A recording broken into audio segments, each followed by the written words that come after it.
Imagine you sit down to write about and get a phone call about a dripping faucet at your mom's house. Yes, ma'am, I know it's dripping. Robert can't get over to fix it until the weekend. You hang up, you hang up, shake yourself off, refocus, start to write again, and the phone rings again. Same conversation happens again. You hang up, go move laundry, freshen your coffee, sit back down, and the phone rings again. So I can't do anything about the faucet. No, Mom. Robert will come over on Saturday, first thing, I promise. It's going to be okay. You take the dogs out, throw the ball a few times, or maybe you watch a video about twerking pigs.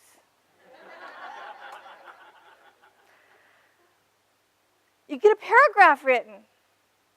The phone rings again. Yes, Mom, Saturday morning. Have you had any lunch? No. I think you need some lunch. At my house, we call that just another Tuesday. So many of us are in a time of life when we have kids in school, mine are in college, and we have parents who need extra help.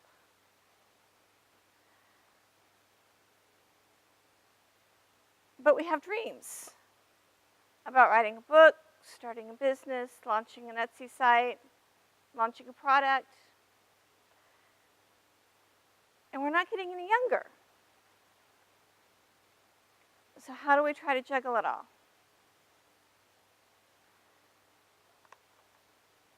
I'm going to look at two different situations. Both my husband's parents. 8 years ago, we moved to San Antonio to help out. Mostly at that time, it was my husband's father. He had reached a point that he couldn't drive anymore, or needed to at least reduce his driving. And he didn't really want to admit it, which put us in a very difficult situation. And he was the only one of the two of them that drove. So we moved there, and like the next day, they had a doctor's appointment. So I immediately started the driving. And we really hadn't realized how many doctor's appointments this was going to be. We hadn't realized how bad his health had become. So this leads us to about 3 points. When you reach the point that you are just helping out. Now we had bought a house that's about a mile and a half away from their house, which puts us in a very good situation at the point we're in now. But when you're at the point where you're just helping out, immediately set boundaries. We set aside one day that we had no appointments for them. This was our day for me and my kids. I homeschooled my teenagers. Fridays was their co-op day. So no appointments on Friday. Even when we didn't have co-op. If we didn't have co-op, that was a day I could take them to museums. We could go hiking. We could do whatever we needed to do on that day. If you don't have that situation, where you have co-op, that's a day that you can have your appointments. That's a day that you know that you are free. You've got to do that to keep your sanity. The second point, any appointments made, 2 weeks notice. Now granted, you can't always do that.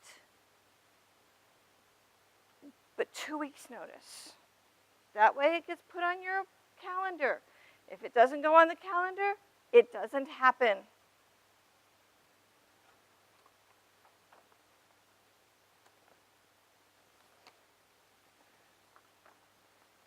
keep in mind, I'm not saying that even in my situation, that every week has appointments, that every day has appointments, although there were times. But like I said, although there were times, there were weeks where we had 3 appointments. But do what you can so that one family member goes to every appointment. Keep notes, keep them all in a binder.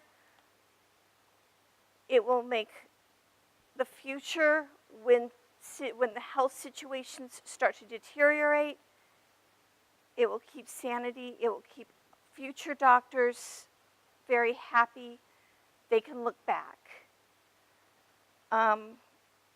Eventually, when the health did deteriorate and my father-in-law passed away, I had his main doctor come up to me and tell me that I had probably kept him alive 3 years longer. In our situation now, my mother-in-law has Alzheimer's. After my father-in-law passed away, within months, she started deteriorating.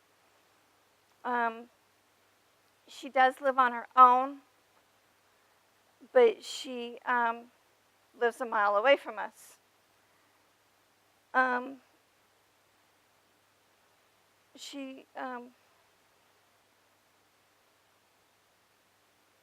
It gets difficult.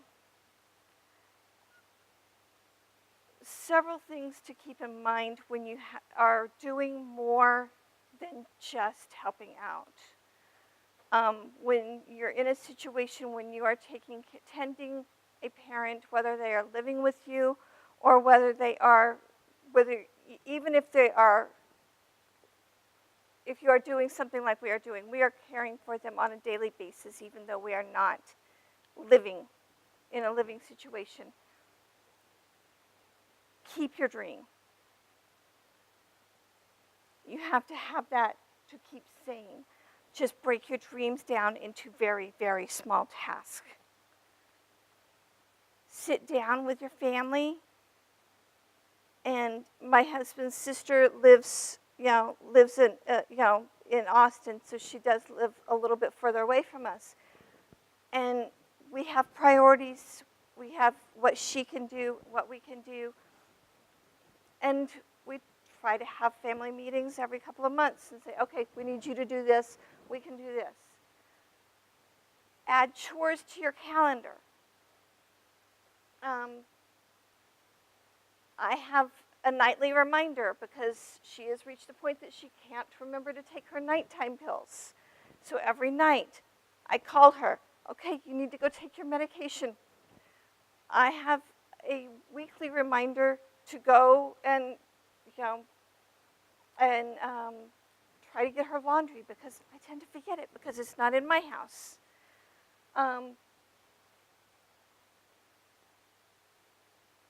Share things with them. She and I used to sew together. She can't do that anymore, but she loves to see what I create.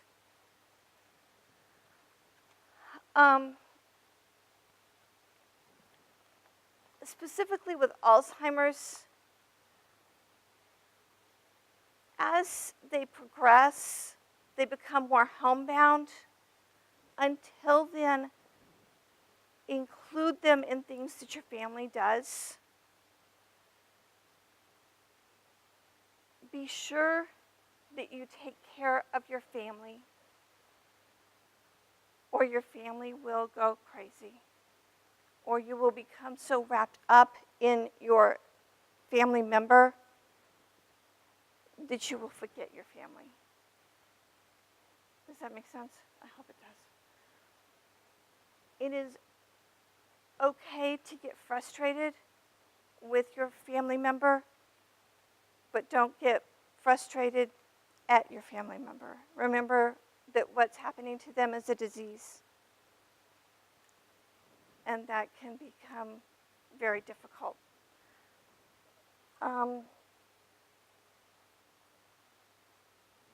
My husband and I will very occasionally look at the other one and say, okay, I've had enough. You need to call her.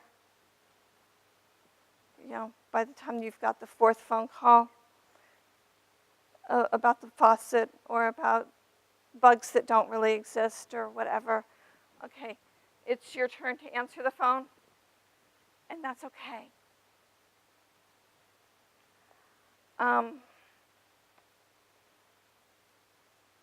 It can be very difficult to take care of a family member, and you can end up so wrapped up in them that you forget yourself and you forget your dream. Just remember that what's happening is a disease, and you're being watched by your kids and by your friends, and they're learning, and they'll be in the same situation. And I hope I've helped.